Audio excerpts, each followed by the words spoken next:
selamat datang di KBA News dengan saya Mentari. Hari ini saya sedang berada di Taman Ismail Marzuki, Jakarta, mengenai kebudayaan merajut persatuan, bicara kebudayaan kini dan nanti.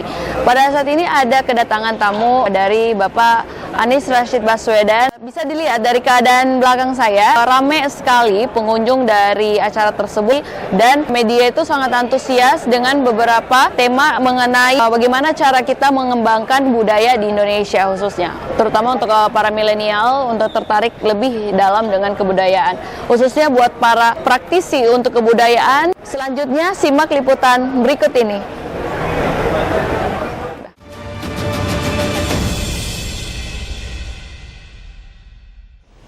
Jadi peran negara itu membangun ekosistem yang sehat.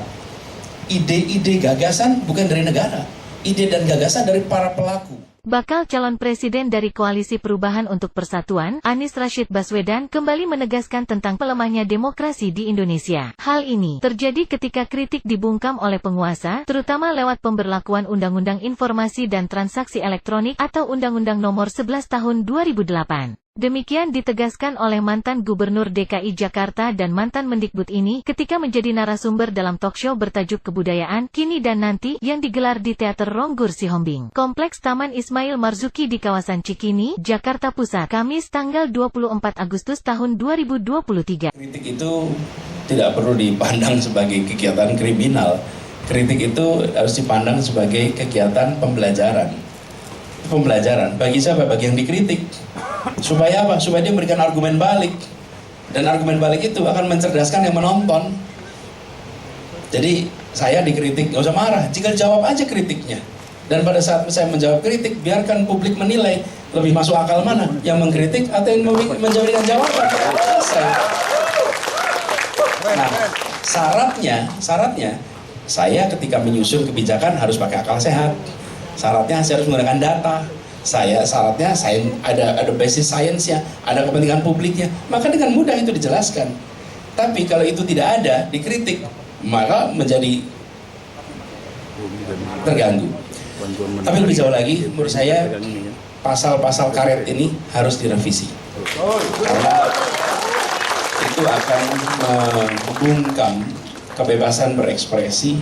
Kita membutuhkan undang-undang ITE untuk melindungi seperti kerahasiaan data, privasi orang, proteksi atas informasi, itu kita butuhkan. Tapi bukan untuk membungkam kebebasan berekspresi. Masa kita melaporkan bengkel bisa disebutkan sebagai pencemaran nama baik? Kan susah. Kita melaporkan rumah sakit disebut pencemaran nama baik, kan itu terjadi. Jadi bukan hanya antara rakyat dengan negara, barangkali antara rakyat dengan institusi privat pun itu terjadi. Nah, itu yang menurut saya harus dikoreksi sehingga kita punya ruang kebebasan. Regulasi yang seharusnya direvisi tersebut mengatur tentang informasi serta transaksi elektronik atau teknologi informasi secara umum. Menurut Anies, kritik seharusnya tak perlu dipandang sebagai suatu kegiatan kriminal, melainkan suatu kegiatan pembelajaran. Yang dikritik tak perlu marah, sehingga publik akan menilai mana sebenarnya yang masuk akal, yang kritik atau yang memberikan jawaban atas kritik tersebut. Dan bicara mural, ini bulan kemerdekaan. Era kemerdekaan itu era mural menjadi bagian dari ekspresi perjuangan, di mana mana itu konten-konten dan bahasa Indonesia itu menemukan ototnya itu di era kemerdekaan, ketika ungkapan-ungkapan yang dulunya gemulai dalam bahasa Indonesia berubah menjadi ungkapan-ungkapan berotot, dan ungkapan berotot itu di mana? Dituliskan di tembok-tembok mural di masa itu. Jadi janganlah mural itu dimusuhi. Itu salah satu alat dalam perjuangan pada masa itu. Luar biasa. Kalau nggak salah, seingat saya waktu zaman Bapak di DKI juga mengajak kolaborasi seniman mural untuk membuat karya-karya di Jakarta. Oh, iya, ya Pak? Iya, betul. Bahkan kita kasih tempat-tempatnya untuk membuat mural. Okay. Silakan bikin mural apa saja, termasuk mural untuk mentertawakan gubernurnya. Go ahead, gitu. Tidak ada masalah, gitu. Dan itu dalam kebebasan mereka untuk berekspresi. Dari Taman Ismail Marzuki, Jakarta, tim KBA News TV melaporkan. Aku heran